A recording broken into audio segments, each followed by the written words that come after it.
8 प्रश्न है बच्चों, आकृति आपके सामने। रेखा AB समांतर रेखा CD, किरण PT तथा किरण QT कोण P तथा कोण Q की समद्विभाजक है।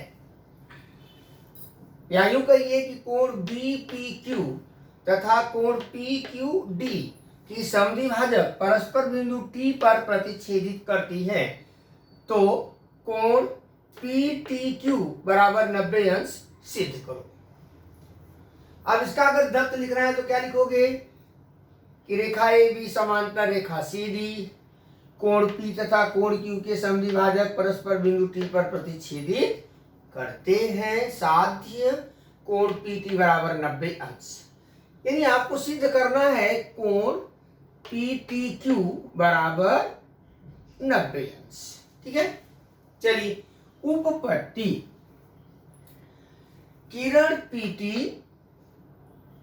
कोण BPQ की समद्विभाजक है दत्त से, इसलिए कोण BPT बराबर TPQ, यानी कहने का मतलब यह कोण बराबर इस कोण के। नंबर 1, इसी प्रकार किरण QT कोण PQD की समद्विभाजक है, इसलिए कोण PQT बराबर TQD हो गया।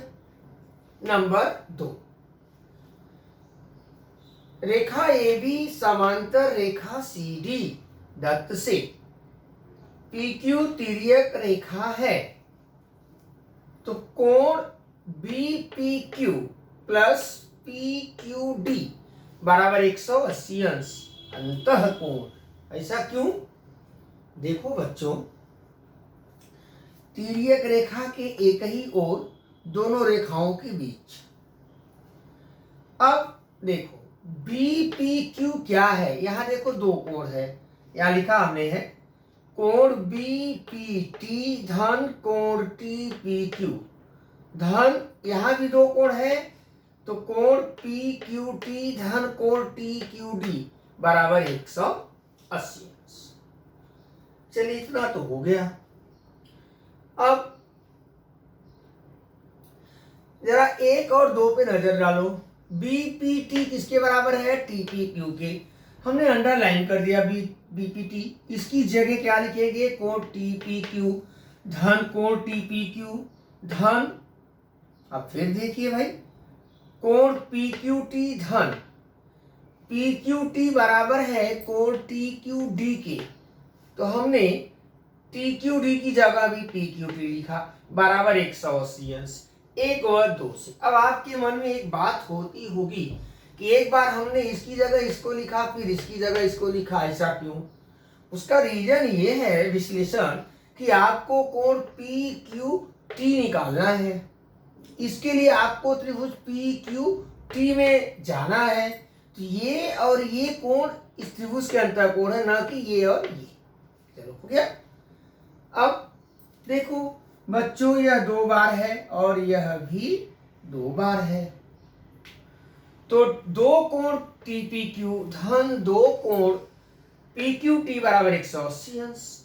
2 कॉमन ले लीजिए, कोण TPQ धन कोण PQT बराबर 180 अंश, इसलिए कोण TPQ धन PQT बराबर 90 अंश। नंबर 3, अब आप एक बात बहुत अच्छे से समझने का प्रयास करो कि आपका त्रिभुज है TPQ, इस त्रिभुज में 2 कोण जोड़ा, 2 कोणों का योग 90 अंश है। इसका मतलब तीसरा तो अपने आप 90 अंश का हो जाएगा, क्योंकि त्रिभुज के तीनों अंतःकोणों के मापों का योगफल 180 अंश होता है। ठीक है, ओके। चलो, त्रिभुज PQT